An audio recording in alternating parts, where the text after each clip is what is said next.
Suppose నేను ఇప్పుడు స్కూల్లో ఉన్నాను, నేను తర్వాత ఏం చేయాలన్న లైఫ్లో చచ్చినట్టు 10వ తరగతి పాస్ అవ్వాలి, హిస్టరీ సివిక్స్ చదువుకుని తీరాలి. సో మీరు అన్నారు కదా రేప్ ఈజ్ ఇన్ఎవిటబుల్ ఎంజాయ్, చాలా మంది ఎంజాయ్ చేయరు. వాళ్ళకి అక్కడ కష్టపడుతున్నట్టే అనిపిస్తుంది, లేకపోతే దాని రేప్లా అనిపిస్తుంది, ఇంకోలా అనిపిస్తుంది. అది ఎంజాయ్ చేయడం బెటరా, దాన్ని పక్కన పెట్టేసి today I declare my freedom I wear the consequences అనుకోవడం బెటరా? Practically I am asking. Both of them are equal నా ఒపీనియన్లో.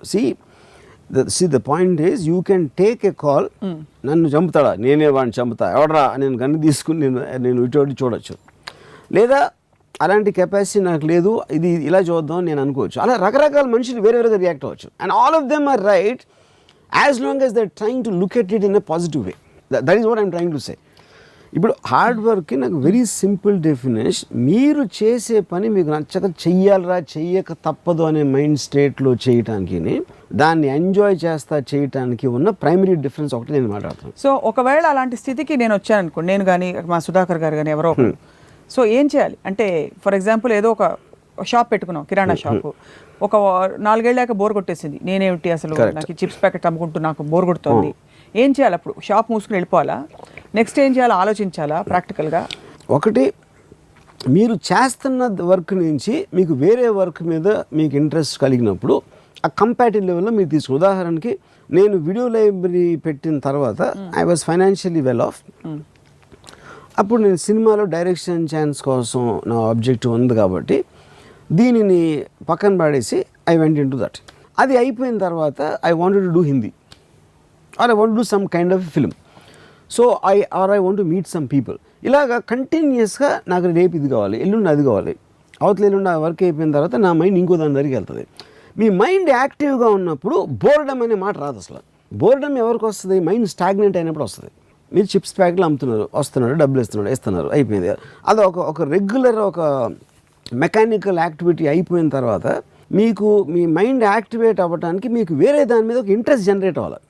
ఇంట్రెస్ట్ జనరేట్ అయినప్పుడు ఆటోమేటిక్గా మీ మైండ్లోనే మీకు కంపారిజన్ వస్తుంది. ఇది బెటరా, నాకు చిప్స్ అమ్ముకోవడం బెటరా, అది చేయడం బెటరా అనే ఒక థాట్ వస్తుంది. అప్పుడు చిప్స్ అమ్మటం ఆపేసి దాంట్లోకి వెళ్తే నా పరిస్థితి ఏంటి, ఒకవేళ అది వర్కౌట్ అవ్వకపోతే నేను ఇక్కడ ఉన్నదాన్ని వదిలేస్తున్నానా, కానీ అది వర్కౌట్ అయితే నాకు చిప్స్ అమ్మటం కన్నా ఎక్కువ ప్లెజర్ వస్తుంది, అందుకని నేను ఆ డెసిషన్ తీసుకోవాలా.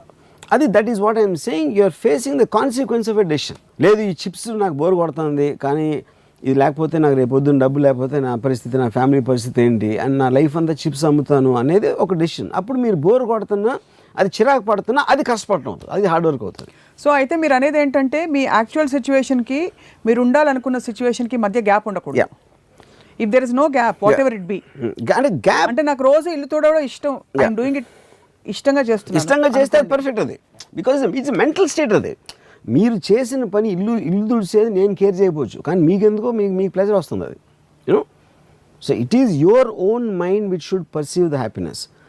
మీరు చేసేది మీకే నచ్చినప్పుడు, బోర్ కొట్టినప్పుడు, ఇంట్రెస్ట్ లేకుండా చేసినప్పుడు, that comes under hard work for me. So this hard work is almost like it's sounding like it's a cynical way of looking at life. Yeah, it's a very depressing way of life. Yes, and it is you are feeling a low, and all these people manaku mahal chuste telisipotunnaru, just to see the face I know that. So one thing chaala mandi philosophyలు చెప్పారు, dare to dream, fly because wings are yours, ఇలాంటివన్నీ కొటేషన్లు ఫేస్బుక్లో కూడా చూస్తుంటాం. వాటికి అర్థం how to apply అనే ఉండదు. కానీ రామోయిజంలో మీరు ఎప్పుడు ప్రాక్టికల్గా the most practical person I have seen or many have seen. కాబట్టి ఈ ఫిలాసఫీ ఏదైతే ఉందో ఏ స్టేజ్ నుంచి అప్లై చేయడం మొదలు పెట్టాలి, లేకపోతే how do you start integrating, do you start questioning first? Questioning is the only way. Like I was mentioning Ayn Rand's thing, ఎప్పుడైతే ఇఫ్ యు ఆర్, ఇప్పుడు ఫర్ ఎగ్జాంపుల్ ఇఫ్ మా గ్రాండ్ మదర్ గాడ్ గురించి, God అంటే ఏంటి అని అడగటంలో ఒక aspect ఉంటుంది human బీయింగ్కి.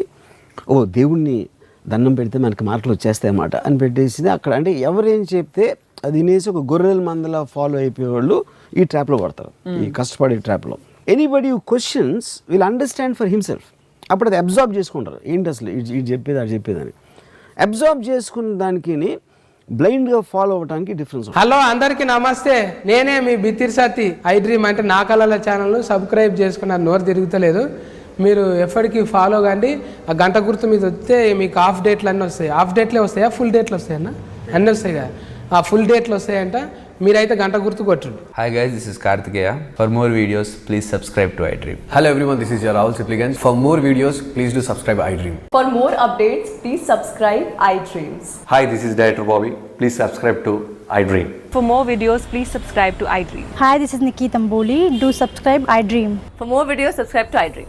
Please subscribe iDream. నేను మీ అలీ రజా. For more videos, subscribe to iDream. Do subscribe iDream. Please subscribe to iDream.